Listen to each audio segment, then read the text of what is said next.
Efésios 1, 3. No versículo 5 diz assim. Eu vou falar o versículo 4, porque eu acho ele muito importante para nós nessa noite. Porquanto Deus nos escolheu nele antes da criação do mundo, para que fôssemos santos e irrepreensíveis diante dele em amor. Para aí só um minuto. O nosso pecado enquanto igreja é não entendermos que nós temos um Pai, que nós não estamos órfãos, mas também por não obedecer os seus mandamentos. E um deles está lá. Eu estou apontando para lá porque o texto está lá em cima. O Senhor, Ele nos escolheu antes da fundação do mundo. Para quê? Tem um propósito. Nós fomos escolhidos para um propósito. Tem um propósito. Para sermos santos e irrepreensíveis. Eu e você, nós somos diante de Deus santos e irrepreensíveis? Nós, enquanto igreja, temos sido santos e irrepreensíveis? Talvez é por isso que o juízo está vindo sobre nós. Nós precisamos nos santificar. Aí eu volto lá no texto de janeiro. Arrependei-vos e convertei-vos. E em seu amor nos predestinou para sermos adotados como filhos por intermédio de Jesus Cristo, pois este era o seu prazer e a sua vontade. A vontade de Deus é que nós fôssemos adotados como filhos dele por meio de Jesus. E foi por isso que ele enviou Jesus para morrer na cruz por nós. Porque ele tem um plano para nós. E eu quero dizer para você, tudo o que está acontecendo, seja no Brasil, fora do Brasil, seja na minha vida, na sua vida, tudo está no controle de Deus. Deus não perdeu o controle da nossa vida. O controle continua na mão do Senhor. O que nós precisamos é ajustar a nossa vida, nos alinhar ao propósito dele, trocar as nossas vestes, nos santificar, nos arrepender e nos converter dos nossos maus caminhos. Porque é isso que ele diz. Arrependei-vos e convertei-vos. Ele quer revelar a sua glória e grandeza e majestade, como ele fez no Egito, porque foi assim que ele fez no Egito. Como ele fez no deserto, foi assim que ele fez no deserto. No deserto, o povo não passou fome. No Egito, Deus livrou eles do cativeiro. Clamaram ao Senhor. O Senhor ouviu, foi lá onde estava Moisés e trouxe Moisés para libertar o povo, porque o povo clamou. Deus ouviu. Clama aí aonde você está. Deus tem ouvido o seu clamor. E Ele mesmo Ele não vai enviar o libertador, Ele já enviou o libertador. Jesus já veio. Você só precisa se acertar e acessar a Jesus. Acesse a Jesus nessa noite. Não perca a oportunidade. Ele libertou o povo do cativeiro no Egito, mas Ele também cuidou do povo no deserto. Não nos faltou nada. Deus cuidou deles, mesmo eles pecando ou murmurando. Então não é o seu pecado que vai te afastar de Deus, porque Ele já enviou Jesus para o perdão dos seus pecados. A única pessoa que te afasta de Deus é você mesmo. E eu quero dizer que não é o diabo. Não jogue a culpa nele, ainda que haja interferência dele. Sabe por quê que é sua responsabilidade? Porque Deus te deu livre-arbítrio. Então decida nessa noite ser livre. Decida nessa noite servir ao Senhor. Decida nessa noite se santificar. Decida nessa noite se arrepender, se converter dos seus maus caminhos, para que Ele ouça do céu a sua oração e se incline em seu favor e se manifeste.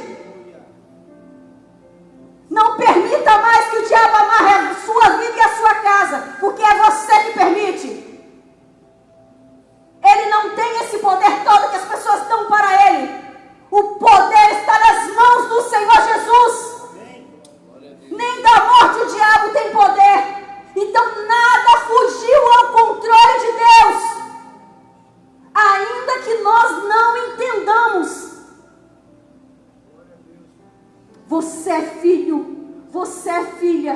O Pai não te abandonou. Glória a Deus. Ele nunca vai te abandonar. E eu quero trazer um exemplo que eu acho assim, quando eu estava preparando e Deus trouxe para mim. Que mesmo quando nós, enquanto filhos, imagine você que é pai, ou mesmo que você é filho, se lembre no episódio, no exemplo que eu vou te dar. O pai falando o tempo inteiro, talvez algumas pessoas vão se identificar com esse exemplo. Não faz isso, menino, não faz isso, menina. E aí ele insiste, ele teima. E aí ele cai. E ele se machuca profundamente. E ele é levado para um hospital porque ele se machucou. Ele desobedeceu. Mesmo que você desobedeça, o pai não endurece o coração por causa disso. Pelo contrário, ele te pega. Vem, filho, eu vou te levar no hospital. Papai está aqui, mamãe está aqui, eu vou cuidar de você. É isso que um pai faz. E é isso que Deus como pai faz. E foi isso que Deus como pai fez por mim e por você. Ele enviou Jesus. Não, filhos, eu estou vendo o sofrimento. Eu sei que por si só vocês não vão alcançar, então eu vou enviar Jesus. E foi isso que Deus fez por nós. Ele enviou Jesus. Você precisa entender que Deus te ama. Ele não está olhando para o seu erro. Você que está olhando para o seu erro. Quando nós erramos, Deus não faz biquinho para nós. Não vira rostinho. Deus nos chama. Mas Ele não fica zangadinho, não. Ele diz para você, olha, você fez isso, isso e isso. Você precisa acertar. E é por isso que Deus está falando conosco nessa noite. Como Pai. Ele está nos chamando e nos colocando no cantinho, dizendo assim, ó, filho e filha, você fez isso, isso e isso. Vamos acertar a sua vida? Você não está só. Eis que estou convosco. Eis que estou convosco. Não te deixarei, não te abandonarei. Ainda que seu pai e sua mãe te abandone, eu, seu Deus e seu Pai, não te abandonarei. Talvez você está aí também, se sentindo abandonado por tudo e por todos. Deus manda te dizer que Ele é teu Pai e Ele não te abandonou. Ele está com você, acesse Ele. Como que você acesse o Pai? Se prostrando e invocando o nome dEle, porque Ele é Deus presente. Ele é o Emanuel, Deus conosco. Glória a Deus.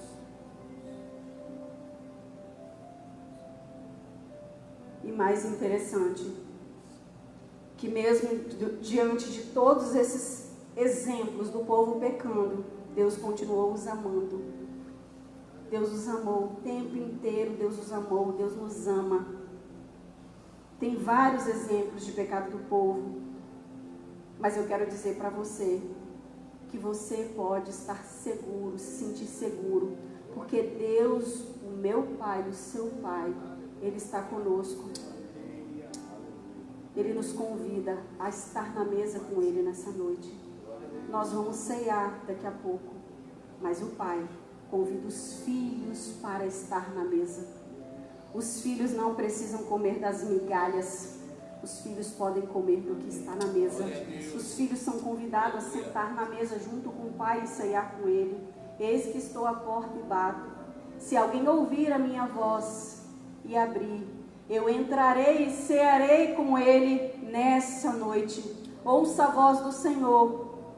Ele está batendo na sua porta. Abra o seu coração, abra a sua vida, porque Ele quer entrar e ceiar. Entrar e ceiar significa se relacionar. Deus quer ter um relacionamento com você, mas não trazer migalhas para você. Deus quer sentar na mesa com você. E como igreja, nós temos que nos posicionar diante de tantas corrupções que nós temos visto e de tantas coisas que se contrapõem à palavra de Deus e de tantas coisas que às vezes estão dentro de nós. É tempo de nós nos acertarmos, porque o tempo do juízo é hoje. Mas Jesus, Ele veio para nos mostrar e nos dar segurança, nos mostrar que em tempo de juízo, nós estamos vivendo um tempo de juízo, um tempo de prova, estamos vivendo no tempo que nós estamos sendo provados, num tempo de tribulação, onde pessoas estão sendo tribuladas, para dali ver quem é joio e quem é trigo. Mas o Pai, O nosso Pai está nos vendo. E Ele tem um plano para nós.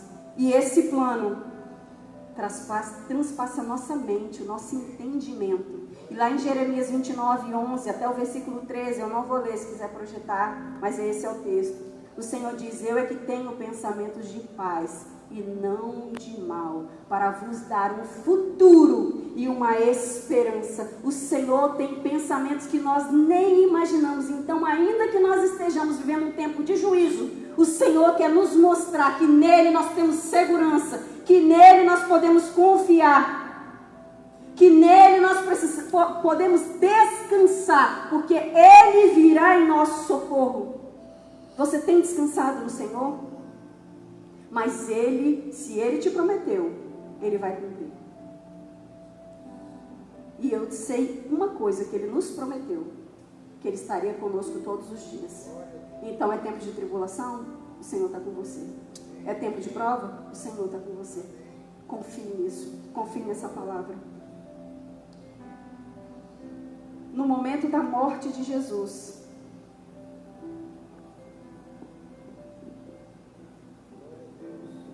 aleluia,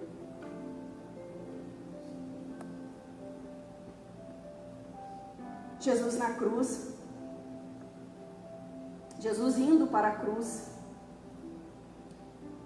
parecia que era o fim. Você se sente também indo para a morte? Parecia o fim para Jesus. Mas era o processo. Parecia o fim, mas era o processo para alcançar a vitória. Depois de tanta recusa de Faraó, dizendo que não iria deixar o povo ir, parecia o fim. Depois, diante do mar e do exército de Faraó, que cercou o povo, e eles olhavam à frente, era o mar, e eles olhavam atrás, vinha o exército. Para muitos, parecia o fim.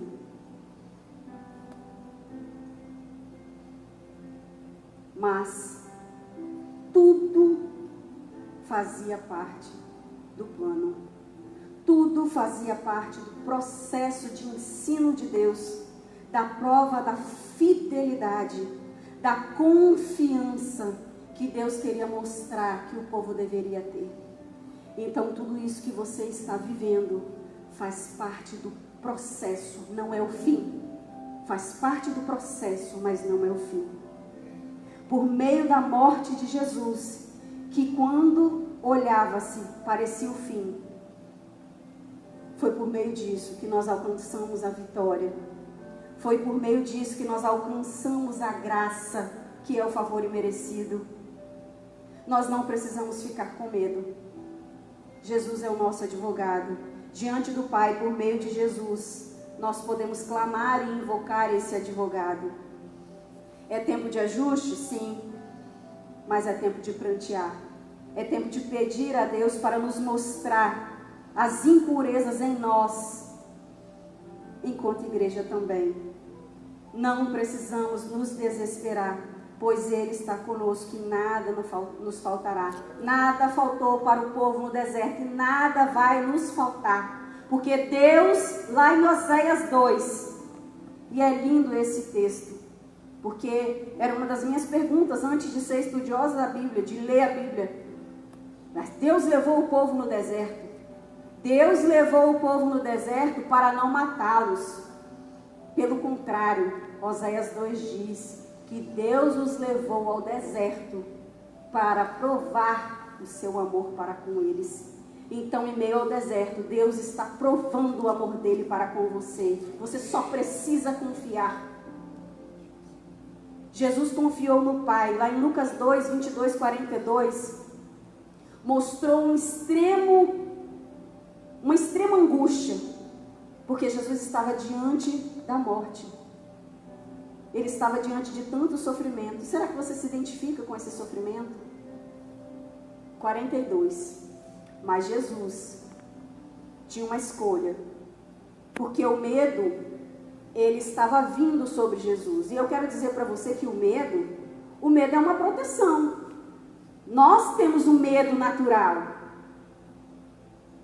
É claro que nós temos o medo natural, que é o medo que nos protege, que não nos deixa avançar em meio a alguns perigos. Mas eu quero trazer para você um entendimento que o nosso adversário, ele se aproveita de algo que é natural e transforma em algo para nos paralisar. É assim que ele faz com todas as coisas.